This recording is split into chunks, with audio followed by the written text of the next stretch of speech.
Hello po mga kababayan, si Dante Maravillas. Sinupalpal ni Montolfo si Sara Duterte? Sinupalpal muli mga kababayan? Bakit niya Mr. Maravillas?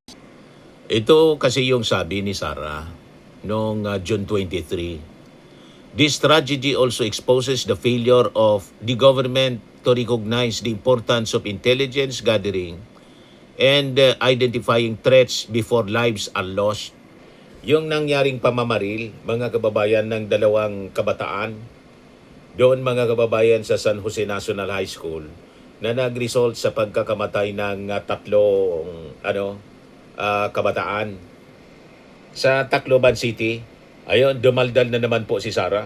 Biniblame yung ating gobyerno, yung Marcos administration. Yan o.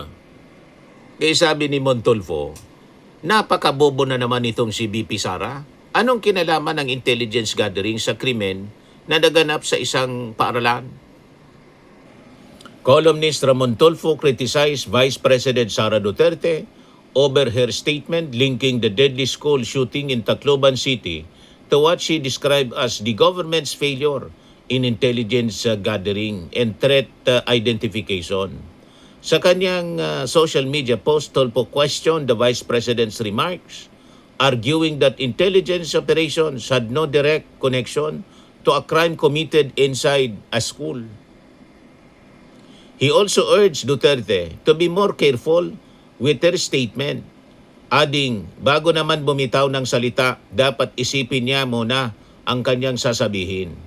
The remarks came after Duterte said the tragedy exposed the government's failure to recognize the importance of intelligence gathering before lives are lost. Di ba? Basag na naman si Sara Duterte kay Tulfo. Hindi kanya nag-isip. Anong koneksyon? Tama.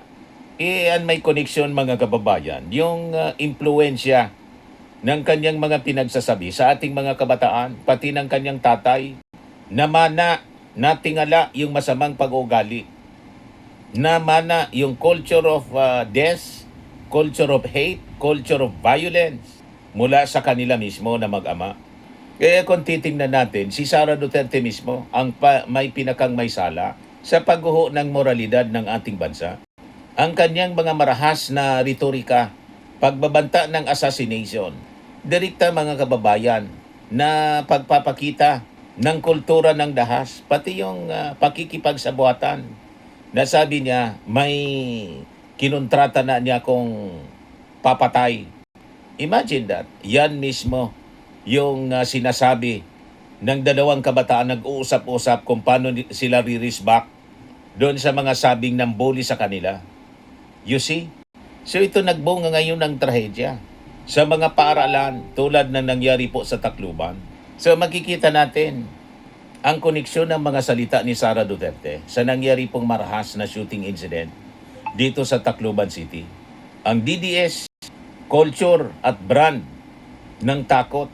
So ang ugali po ni Sara na mahilig po magbanta ng patayan at magsalita tungkol po sa bloodbath galing lang po sa DDS style ng tatay niya.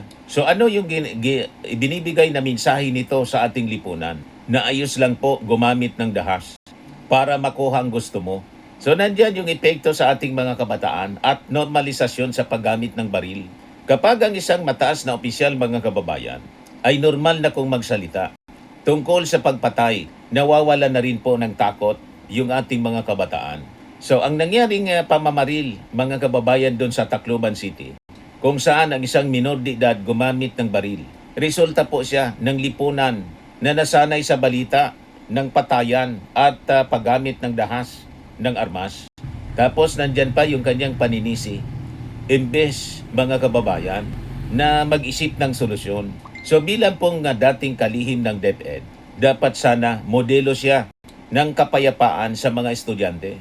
Pero sa halip na tumulong na ayusin ang kultura ng kabataan, ginamit pa ni Sara ang trahedya para atakin yung ating gobyerno tungkol sa intelligence gathering. Kaya sinupalpal mga kababayan ni Montolfo. Ano ang koneksyon? Then sinagot naman ito ng Palasyo Malacanang ng mga sangkot anyang mga estudyante, hindi mga terorista. Mali, yung natitingala ng ating mga kabataan kay Sara Duterte. Yun lang pagmumura niya, mga kababayan. Napakamaling halimbawa ang kanyang pinapakita sa ating mga mamamayang Pilipino, lalo na sa ating mga kabataan. Sa kilos at sa kanyang mga pananalita. Sa kanyang mga press conferences, madalas magmura at magwala si Sara laban sa ating pamahalaan. Hindi po ito ang inaasahang asal sa isang pangalawang pangulo ng ating bansa. Nagbanta pa siya kay Senador Amy Marcos na kung hindi daw titigil sa pang-atake sa kanya, hukayin niya yung bangkay ng dating Pangulong Ferdinand Marcos Sr. at itatapon sa West Philippine Sea. Imagine that. Then comes now yung ini-imagine niya na pugutan ng ulo yung ating Pangulo. Si Lisa Marcos pinagbantaan, yung ating Pangulo si Lisa Marcos at saka si Martin Romualdez na ipapapatay. At nag-contact na daw siya ng hitman. No joke pa. Alam nating lahat yan at party siya ng Articles of Impeachment. Number 1 sa Articles of Impeachment. So kahit sinabi po ni Sara na conditional lang daw yung kanyang pagbabanta, kinumpirma mga kababayan ng NBI na ito ay isang aktibo at planadong kriminal na sabuatan. Lumabas din sa mga investigasyon na ang mga hinalaang hitmen ay bahagi ng kanyang sariling security detail. Kaya importante mga kababayan yung guilty verdict sa impeachment complaint laban kay Sara Duterte. Kasi malagang akbang ito, mga kababayan, para tuldukan, tapusin yung culture of impunity o ang kawalan ng parusa sa mga makapangyarihan na gumagawa ng mga ganito na mga pagbabanta. So bilang isang abogado at nanumpa sa ating konstitusyon, ang ginawang pag-amin ni Sara Duterte sa pagkuha ng isang hitman, hindi lamang po lantarang paglabag sa ating batas, kundi isang pag-atake po sa rule of law. Ang kanyang depensa po na conditional threat ay isa pong pambabastos sa kanyang sinumpaang tungkulin sa mata ng batas. Ang pakikipagsabuatan para pumatay ng kapwa ay isa na pong krimen. Seryoso po siya at dapat walang puwang sa isang sibilisadong lipunan, mga kababayan. So winasak niya po ang integrity ng Office of the Vice President at ng kanyang propesyon sa pagiging utak ng isang kriminal na sabuatan. So kailangan nating ituwid, mga kababayan, ang nawalang civility sa ating sa ating bansa. Ang kanyang pananalita ay hindi lamang bulgar. Ito po ay isang kababuyan sa isang naging DepEd Secretary. Imagine that. Na sana ay dapat nagtuturo, mga kababayan, ng tamang asal sa ating mga kabataan. Nilason po ng ganitong diskurso ang ating bansa. So ang pagpapanagot sa kanya, mga kababayan, ang magpapabalik sa moralidad na nawala noong panahon ng rehimeng Duterte. So kailangang ituro ang pagpapahalaga sa buhay, mga kababayan. Kapag napatunayang guilty at naitama ng batas ang pag-uugali ng mga Duterte, muling matututunan ng ating mga mamamayang Filipino, lalo na mga kababayan ng ating mga kabataan, na ang buhay ng bawat tao ay mahalaga at hindi dapat dinadaan po sa sindak, baril o patayan ang mga problema. So ang hatol na guilty kay Sara Duterte, hindi lang po siya parusa sa isang kriminal na sabuatan. Ito po yung tanging paraan, mga kababayan, upang bawiin ng mga Pilipino ang nawalang moralidad. Itakwil ang kultura ng DDS na kill, kill, kill. At muling ituro sa ating mga kabataan na ang buhay po ng isang tao ay banal at mahalaga. So panahon na, mga kababayan, na bawat isa sa atin ay magtulong-tulong para maibalik ang tamang pag-uugali ng bawat Filipino at iwaksi ang culture of hate, culture of violence, culture of death, and culture of impunity. Sa mga naghanap ng malinis and spacious fitness gym, pumunta lang po kayo sa aming Colossal Fitness Gym. We also offer Grab Car Rental with our brand new 2023 model ng Toyota Innova. We also accept booking for those who are planning to travel via PAL, Cebu Pacific, and other airline companies, local and international, and bills payment for Meralco bills, PLDT, Aleco bills, etc.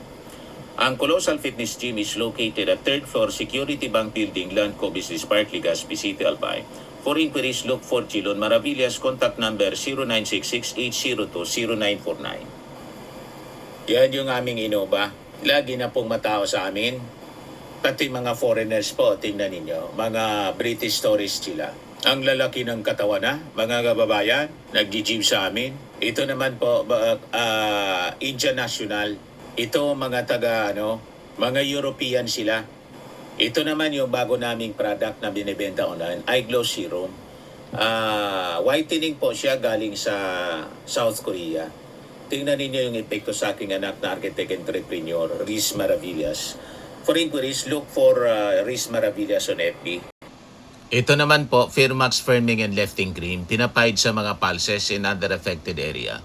Mainam po ito sa mga pains at paninigas ng mga kaso-kasuan. Ito po, Automax Radiant Serum. Sa mukha naman yung application. Anti-aging po siya. You will look 10 years younger than your age.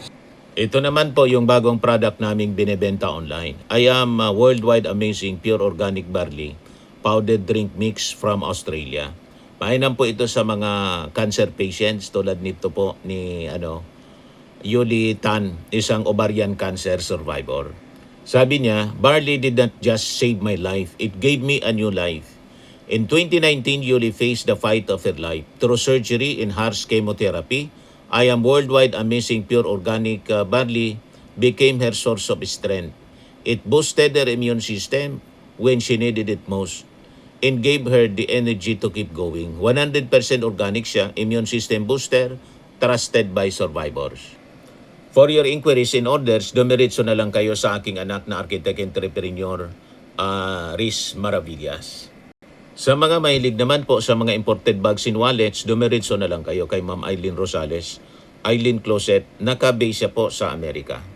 Yan yung kanyang online selling, live sa FB. Every Sunday po, 7 o'clock in the evening Philippine time.